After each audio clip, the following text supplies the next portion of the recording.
कभी किसी पक्षी को घोंसले की नींव बनाते देखा है? अथक परिश्रम करके तिनका तिनका बिटोर कर वो पक्षी अपना घोंसला बनाता है, अपनी संतान के लिए एक सुरक्षित घर बनाता है। और फिर कहीं से तीव्र आंधी आती, भारी वर्षा होती और उसका घोंसला तिनका तिनका करके बिखर जाता है। फिर वो पक्षी क्या करता है? वो रोता नहीं, ना ही विलाप करता है। वो बिना विलंब करे फिर से अपना घोंसला बनाना प्रारंभ कर देता है और सफलता पाता है। फिर हम क्यों छोटी छोटी असफलता से भयभीत होकर परिश्रम करना छोड़ देते हैं? एक बात सदा स्मरण रखिएगा, हर वृक्ष कुल्हाड़ी की एक मार से नीचे नहीं गिरता, हर चट्टान घन के एक प्रहार से नहीं टूटती। सफलता पाने के लिए अनावरत परिश्रम करना ही मात्र एक मार्ग है। स्वीकारण, सत्य का स्वीकारण मनुष्य के लिए बहुत ही महत्वपूर्ण है। जब तक मनुष्य सत्य को स्वीकार नहीं करता, उसे असत्य से लड़ने की शक्ति प्राप्त नहीं होती। जब आप भोजन करते हैं तो क्या होता है? आपका पेट स्वीकारता है कि वो भर चुका है और आप भोजन करना बंद कर देते हैं। जब आपको निद्रा आती है तो क्या होता है?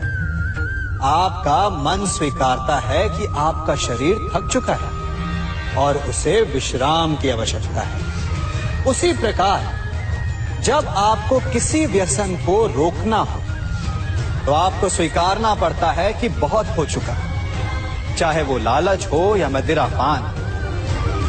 उस व्यसन का त्यागना तभी प्रारंभ होता है जब आप ये स्वीकार कर लेते हैं कि आप उस व्यसन के बंधक हैं। हम में से ऐसा कोई नहीं जिनकी परछाई उनसे दूर रहती। हमारी परछाई सदैव हमारे साथ रहती है। कदाचित हमारी परछाई हमारे कर्मों के फलों का संकेत है। कदाचित इसी कारण कई बार हमें अपनी परछाई से भय भी लगता है, परंतु इस भय से निवारण पाने का एक साधन अवश्य है। वो है सूर्य की ओर मुख करना या किसी प्रकाश के स्रोत की ओर मुख करना, क्योंकि तब हमें हमारी परछाई दिखाई नहीं देती। यदि इसे जीवन के संदर्भ में देखें तो ये प्रकाश का स्रोत शुभ कर्मों की चेतना है।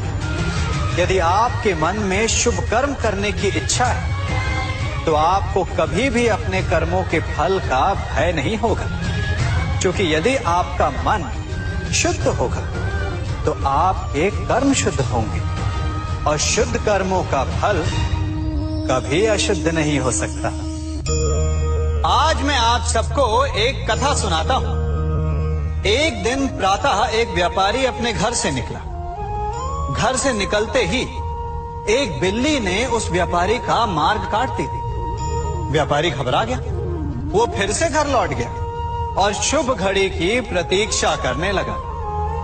और जब वो पुनः अपने घर से निकला तब वो वाहन जा चुका था जिससे राजा तक पहुंचकर उसे भेंट देनी थी। राजा को भेंट नहीं मिली। राजा क्रोधित हो गए। राजा ने उस व्यापारी का व्यापार बंद करवा दिया। इस कारण व्यापारी क्रोधित होकर घर पर अपनी पत्नी से लड़ बैठा।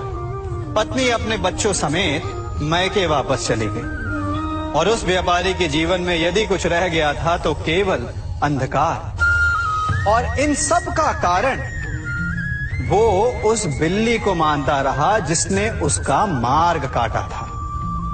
ऐसा ही एक दूसरा व्यापारी राजा को भेंट देने निकला और उस व्यापारी का मार्ग भी एक बिल्ली ने काट दिया।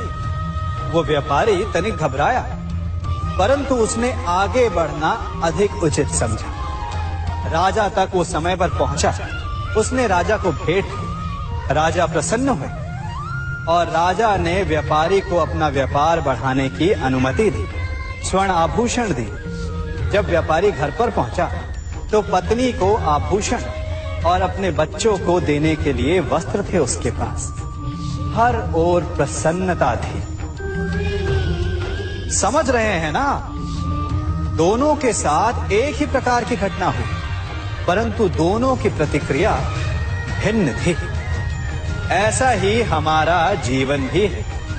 हमारे जीवन में प्रारब्ध का अपना स्थान है, परंतु उससे कई अधिक महत्वपूर्ण हमारी प्रतिक्रिया, हमारे सोच का प्रभाव है। क्योंकि यही हमारे जीवन को आकार देते हैं। इसलिए अपनी सोच को सकारात्मक रखिए। आपका जीवन सदैव आनंदमय रहेगा।